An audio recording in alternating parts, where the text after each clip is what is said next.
Is that agreed? Agreed, yeah. Thank you very much. That's agreed to close the petition.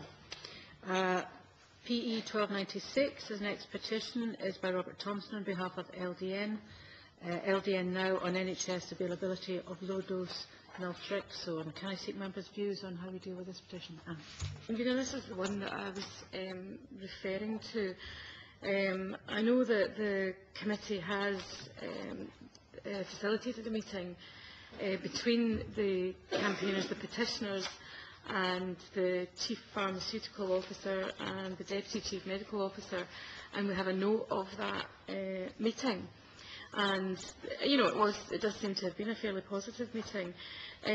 We asked the Scottish Government, though, there's a couple of things. We asked them if they could put the petitioners in touch with researchers to get them interested in LDN research. And I think all they've suggested is that, yes, they do that, but I don't think they've given them any advice or guidance or support or made any contact for them. And I think, as the petitioners say, most of them are quite sick people, and you know, what they're looking for is a change in the way we approach these things.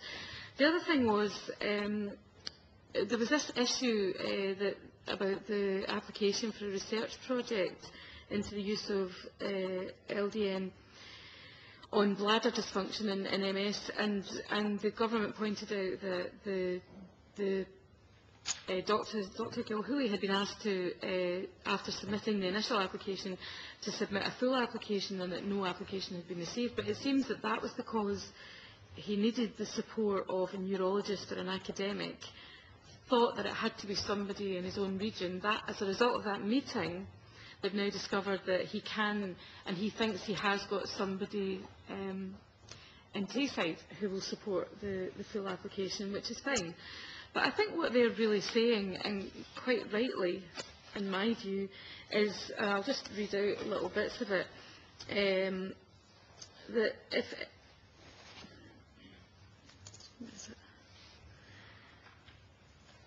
if patients and doctors show sufficient interest in a treatment not generally offered, and there is sufficient evidence in the clinical setting that the treatment is worthwhile, there should be a way to, basically what they're saying is there should be a way to do that, that if industry is not going to do it, because industry tends to be, in their view, and I think they're quite right, profit driven, there has to be a way where the government can step in and enable it to happen. And what they said, we propose that what is needed is a mechanism whereby GPs and interested patients and patient groups can nominate treatments where research is not being taken up by private industry. And they do make the very good point that if they are right, and they won't know that they're right, the anecdotal, the clinical evidence is that they're right, but they won't know they're right until the research is done. If they are right, this, as one example, would save the health service a lot of money. That's not necessarily in the interest of the companies providing the medicines, and therefore not necessarily in the interest of the companies doing the research. But at the moment there's barriers.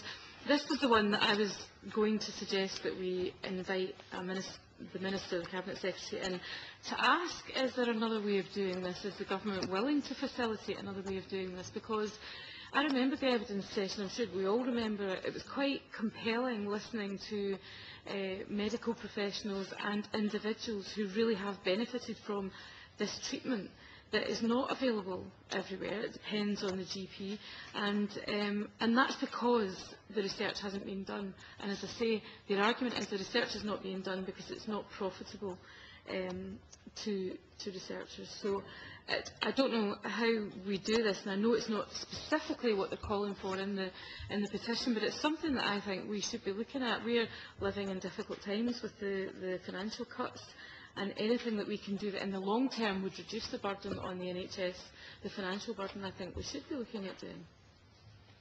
Thanks. Yeah. Any other views?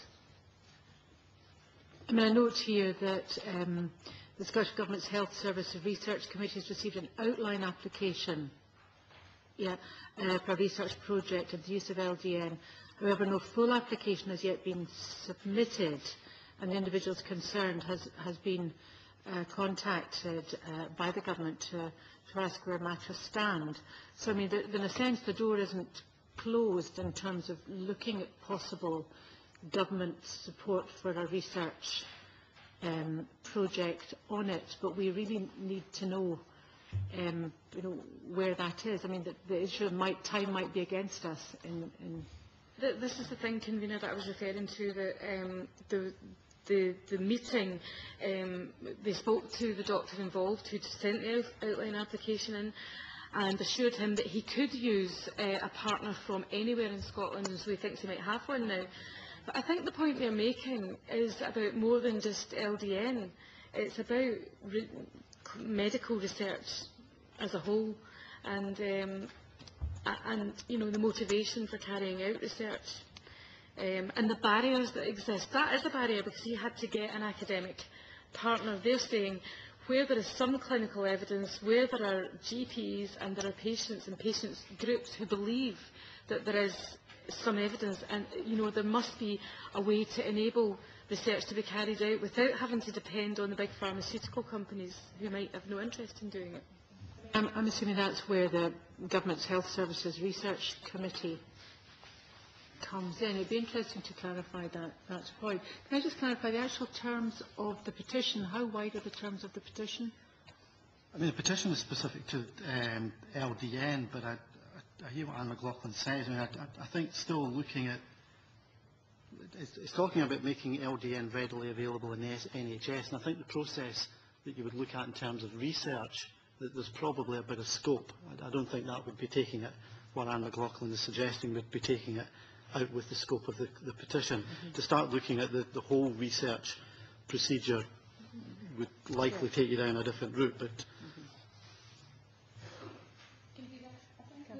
just the new evidence that Anne has brought to the table today should allow us to continue this, just to get more updated information. I don't think, I agree with the point and accept the point that Fergus has said about straying into a wider remit than the petition would allow us. But I think that there's further information, new information here, and we should seek to just have before we close it, we should have looked at all possible aspects that might be worthy of consideration. Anne, can I clarify, do you suggest that we should ask the Minister about this in person? Well, I mean, this was the petition I was referring to, that I thought that's what I would like to do, because I would really like to find out what it is that stops us doing that, because I don't believe the current government, I don't believe the last executive would have had any difficulty with the principle of research, being enabled when whether it was profitable for pharmaceutical companies or not. And I don't, I would hope somebody would bring forward a whole new petition on this at some stage, but I just think it would be good for us to get a bit more information about what the barriers are and why we're not doing this, why we're not enabling groups like this to get the research carried out when pharmaceutical companies are not interested. My ideal, but notwithstanding everything I've said about the dairy farmers petition and calling in the Minister, my ideal would be to call in, well, I suppose, the Cabinet Secretary. Then again, we don't have much time. So I would be happy if we wrote to find out what the stand sits on that, and then I would suspect either this group of people or another group of people, I might even do it myself if I'm not an MSP after the election, will come forward with a whole new petition. But it would be good to have an understanding of what the barriers are and why nothing's being done to enable the petitioners to do what they're suggesting. And it certainly raises huge issues that other people have come up against in terms of drug therapies, which they personally have found helpful. Okay, so we write to the Minister, but we possibly hold in reserve getting a brief session, but you could go first.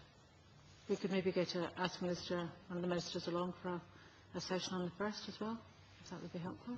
That would be my ideal, but I'm aware that we don't have a lot of time, and there's many more petitions. It really just depends on the kind of priority that Petitions Committee want to give to these issues. To be honest, I think it's A really good one for us to get the Cabinet Secretary in, to get more evidence to put into a legacy. I think it was something that we could put into a legacy paper after that, because this petition has raised wider issues that will become more and more important in the coming years as the financial cuts dig in. So that's why I've got a particular interest in it. Okay.